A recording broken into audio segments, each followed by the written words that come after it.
नमस्कार दर्शक बंधु आज 17 मार्च 2026 मंगलवार सकाळ 20 देश विदेशर बछा बछा मुख्य खबर आसतु जाना ता पूर्व वीडियो को लाइक शेयर सब्सक्राइब करूँ जहाँकि प्रत्येक दिन सकाल 5टार देश विदेश खबर प्रथम पाइबे। जदि आम प्रथम खबर को जवा एप्रिल सिरिजन को बुकिंग होवार केते दिन मध्य डिलन हब उचित जानतु सरकार नया नियम। हाँ देश बंधु मध्य प्राचीर चलता उत्तेजना जो सारा देश में हजार हजार लोक एलपीजी गैस योजना को नहीं असुविधार सम्मुखीन होती। अनेक लोक रिटर्न करुथिबार सेमानंकर किछि दिन धरी सेमानंकर गैस सिलिंडर को रिफिक्स करने को चेष्टा करुछंती। जदि आम परवर्ती खबर जो पश्चिम बंग में बीजेपी जारी कला 144 प्रार्थी लिस्ट ममता को चैलेंज देवे शुभेंदु। हाँ दर्शक बंधु पश्चिम बंग निर्वाचन पर बीजेपी 144% को प्रथम लिस्ट जारी रही।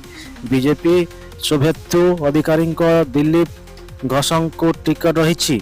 बीजेपी नंदीग्राम एवं भवानीपुर टिकट 24 अभिनव को 2टी आसन में निर्वाचन लड़ाक जोग। जदि आम परवर्ती खबर जो आईपीएल 2026 रे अधिनायकों तालिका दल। हाँ दर्शक बंधु आईपीएल 2026 मार्च 28 तारीख आरंभ होगा जाऊँगी। यही सीरीज लिफेंड चैंपियन यार चैलेंज को बेंगलुरु हम भारतीय क्रिकेट निर्माणक बल बीसीआईसी एपर्यंत केवल 20 मैच पर कार्यसूची प्रकाश करिछि जेउथिरे किछि ब्लॉकबस्टर मैच अंतर्भुक्त। जदि आम परवर्ती खबर जो नुआपड़ा पर राज्यसभा पुणी छुटिले नवीन एवं कनिष्ठ विधायकों चैलेंज देले। हाँ दर्शक बंधु दिन थिला नवीन को चर्चा को राज्यवासी अपेक्षा करुथिले जहाँ निष्पत्ति नेउथिले ताहा मास्टर काच कहा जाउथिला। दलर नेता को तांकर खारित नथिला जहाँ कहूली समस्त निश्चय मन रखुली। वरिष्ठ बाट बुड़ी कनिष्ठ से पछरे लगा जाइथिला।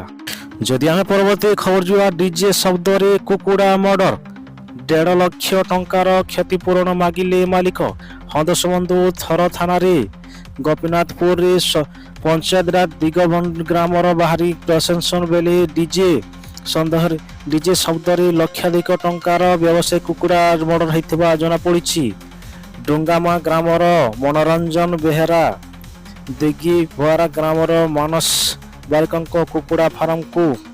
जदि आम परवर्ती खबर जो यात्रीगण ध्यान दिंतु पुरी स्टेशन रे भित्तिभूमि उन्नीकरण ट्रेन चलाचल परिवहन। हाँ दर्शक बंधु यात्री सुविधा एवं कार्यक्षम दमता को सृष्टि करने एक प्रमुख पदक्षेप स्वरूप पूर्वतन रेलपथ पुरी स्टेशन रे गुरुत्वपूर्ण भित्तिभूमि उन्नयनकरण कार्य घोषणा करिसेंती।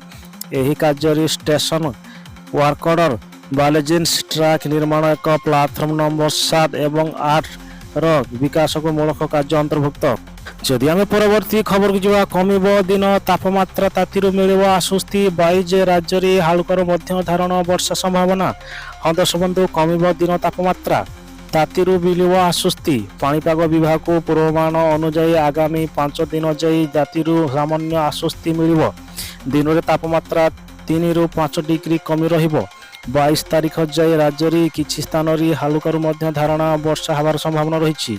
जदि आम परवर्ती खबर को जीवा प्राय 82 लाख चाषी 14तम किस्ती अपेक्षा अच्छा। हाँ दर्शक बंधु मध्य प्रदेश में 82 लाख चाषी गत किछि मास धरी 14तम किस्ती अपेक्षा करुछंती। साधारण केंद्र सरकार प्रधानमंत्री किसान सम्मान निधि योजना करने नहीं राज्य सरकार तदंत यह लिस्ट प्रदान करुछंती किंतु एथर एक गुरुत्वपूर्ण विलंब होउछि। एही विलंब रे कारण भाव वैश्विक कारण दर्शाउछि। हाँ दर्शक बंधु पूर्व फेब्रुआरी आसीबो बोली आशा कर जाउतिला।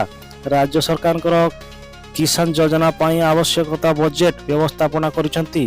प्रारंभिक फेब्रुआरी पांठी प्रदान करने विक्षोभ आलोचना होता किंतु जेतेबेले यह सफलता हो पारी रिटर्न गुड़िक एते। जदि आम परवर्ती खबर जो सस्ता है सोना अपेक्षा नकली तुरंत पुणी थे खसला चलवा। हाँ दर्शक बंधु सोमवार मार्च 16 तारीख घरोई मैच को बजार सोना एवं रूपा मूल्य ह्रास पाई। यह रिपोर्ट लिखा समय मल्ली कबड्डी एजेंसी एमसीएक्स 2 एप्रिल 2026 शेष तारीख सीधा सोना चांचल्य प्राय 1.200 ହ୍ରାସ ପାଇଛି। ଯଦି ଆମେ ପରବର୍ତ୍ତୀ ଖବର ଯିବା, କାବୁଲରେ ହସ୍ପିଟାଲ ଉପରେ ଅଧିକ ଲୋକଙ୍କ ମୃତ। ହଁ ଦେଶବନ୍ଧୁ, ପାକିସ୍ତାନୀ ବିମାନ ଆକ୍ରମଣରେ ଆଫଗାନିସ୍ତାନରେ 400ରୁ ଅଧିକ ଲୋକ ନିହତ ହୋଇଛନ୍ତି। 250ରୁ ଅଧିକ ଲୋକ ଆଘାତ ହୋଇଛନ୍ତି, ସ୍ଥାନୀୟ ଗଣମାଧ୍ୟମରେ ଟଲ୍ ନ୍ୟୁଜ୍ ଅନୁସାରେ। ଯଦି ଆମେ ପରବର୍ତ୍ତୀ ଖବର ଯିବା, ପୋଷ୍ଟ ଅଫିସରେ ଦମଦାର ସ୍କିମ୍, ପ୍ରତି ମାସରେ ଘରେ ବସି ମିଳିବ 20,000। ଜାଣନ୍ତୁ ପୁରା କ୍ୟାଲକୁଲେସନ୍ ଦେଶବନ୍ଧୁ। ପ୍ରତ୍ୟେକ ବ୍ୟକ୍ତି ସେମାନଙ୍କର ସଞ୍ଚୟକୁ ଏପରି ସ୍ଥାନରେ ନିବେଶ କରିବା ଚାହୁଁଛନ୍ତି ସେଠାରେ ସେମାନଙ୍କର ଟଙ୍କା କେବଳ ସୁରକ୍ଷିତ ନୁହେଁ ବରଂ ଯଥେଷ୍ଟ ରିଟର୍ଣ୍ଣ ମଧ୍ୟ ଦେଖାଯାଏ। ଅବସରରେ ପରି ଏହି ଉଦ୍ଦେଶ୍ୟ ଆହୁରି ଗୁରୁତ୍ୱପୂର୍ଣ୍ଣ ହୋଇଥାଏ। ହଁ ଦେଶବନ୍ଧୁ, ଯେତେବେଳେ ଏକ ସ୍ଥିର ଆୟ ଏକ ବିପୁଳ ଉତ୍ସାହ ପାଣ୍ଠି ଜରୁରୀ ହୋଇଥାଏ। ଯଦି ଆମେ ପରବର୍ତ୍ତୀ ଖବର ଯିବା, ଉତ୍ତରା ଛକରେ ଛାତିଥରା ଦୁର୍ଘଟଣା, 2 ମହିଳାଙ୍କ ଉପରେ ଚଢ଼ିଗଲା କାର, ଗାଡ଼ିରୁ ଛଟିଏ ଜଣେ ମୃତ। ହଁ ଦେଶବନ୍ଧୁ, ଭୁବନେଶ୍ୱର ଉତ୍ତରା ଛକରେ ଛାତିଥରା ଦୁର୍ଘଟଣା। ମର୍ଣ୍ଣିଂ ୱାକ୍ ଯାଉଥିବା ବେଳେ 2 ମହିଳାଙ୍କ ଉପରେ ଚଢ଼ିଗଲା ଦ୍ରୁତଗାମୀ କାର। 2 ମହିଳାଙ୍କ ସହ କାର ଭିତରକୁ ଜଣେ ପିଟି ପଡ଼ି ପ୍ରାଣ ହରାଇଥିଲା। ଘଟଣାସ୍ଥଳରେ ପହଞ୍ଚି ପିପିଲି ଏବଂ କୌଶଲ୍ୟାଗଞ୍ଜ ପୋଲିସ ଟ୍ରାଭିଂ କରିଛି।